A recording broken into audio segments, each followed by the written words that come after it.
Lenovo e41-15 e41-25 அதோட Noah button USB போர்ட்டுன்னு சொல்லலாம். அந்த பார்ட்டை மட்டும் தான் இந்த வீடியோவில் ஃபுல் அண்ட் ஃபுல் பார்க்க போகிறோம். அதுக்கு முன்னாடி வீடியோஸ் அந்த லேப்டாப் எப்படி டிஸ்அசம்பிள் பண்ணுறது எல்லாமே நம்ம வேஸ்டேஜம் சேனலில் இருக்குது. ஸோ செக் பண்ணி பாருங்கள். டிஸ்அசம்பிள் வீடியோஸ் எல்லாம் எக்கச்சக்கமான வீடியோஸ் அந்த லேப்டாப் பற்றி போட்டிருப்பேன். இந்த வீடியோவில் என்ன பார்க்க வரோன்னு பார்த்தீங்கன்னா, ஜஸ்ட்டு அதில் இருக்கிற அந்த பார்ட்டை மட்டும் ரிமூவ் பண்ணிட்டு அந்த யூஎஸ்பி போர்ட்டும் நோவா பட்டன் சொல்லணும் நம்மளுக்கு வரும்ல, அந்த சின்ன ஸோ நீங்கள் பூட் ஆப்ஷன் இருக்குது, இந்த நோவா பட்டன் வந்து ப்ரெஸ் பண்ணுங்கள் அப்படின்னு சொல்லிட்டு அந்த பட்டன் பற்றி தான் அதை மட்டும் நம்ம டிஸ்அசம்பிள் பண்ணிட்டு எப்படி இருக்குன்னு பார்க்க போகிறோம். ஸோ இங்கே பாருங்கள், அந்த பட்டனாட்டம் கொடுத்துருப்பாங்க. நீங்கள் ஜஸ்ட்டு நீங்கள் பின் வச்சு ஒரு சேஃப்டி பின் வச்சோ ஏதாச்சும் சின்ன காம்பனண்ட் வச்சு ஜஸ்ட்டு ப்ரெஸ் பண்ணால் போதும், ஆட்டோமேட்டிக்காக நம்மளுக்கு நோவா பட்டன் அது பூட் ஆப்ஷன் பயாஸ் ஆப்ஷன் போய்டும். பக்கத்துலேயே பார்த்தீங்கன்னா யூஎஸ்பி போர்ட்டும் கொடுத்துருப்பாங்க.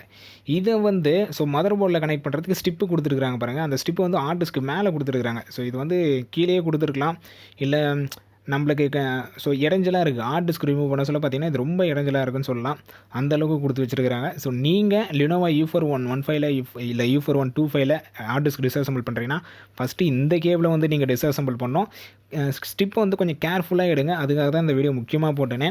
2 சைடு இருக்கிற ஸ்டிப்பையும் நீங்கள் ரொம்ப கேர்ஃபுல்லாக ரிமூவ் பண்ணுங்கள். ரெண்டுத்தையும் நீங்கள் ரிமூவ் பண்ணால் மட்டும்தான் ஹார்ட் டிஸ்க் உங்களால் ரிமூவ் பண்ணவே முடியும்.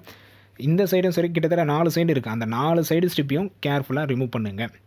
ஏன் அப்படின்னா, ஸ்டிப்பு ஒன்ஸு ஏதாச்சும் ஒன்று ப்ராப்ளம் ஆகிடுச்சுன்னா உங்களுக்கு இந்த சைடு இருக்கிற யூஎஸ்பி போர்ட்டும் ஒர்க் ஆகாது, நோவா பட்டனும் ஒர்க் ஆகாது. அதிலேருந்து ஸோ அந்த கனெக்ஷனுக்காக ஸ்டிப்பு தான் இது போகுது. நம்ம ஹார்ட் டிஸ்க் எடுக்குன்ற பட்சத்தில் அது ஏதாச்சும் ப்ராப்ளம் ஆகிடுச்சுன்னா உங்களுக்கு இந்த யூஎஸ்பி போர்ட்டும் சரி இல்லை நோவா பட்டனும் சரி ஒர்க் ஆகாது. இந்த வீடியோ போட்டதுக்கான காரணமும் அதுதான்.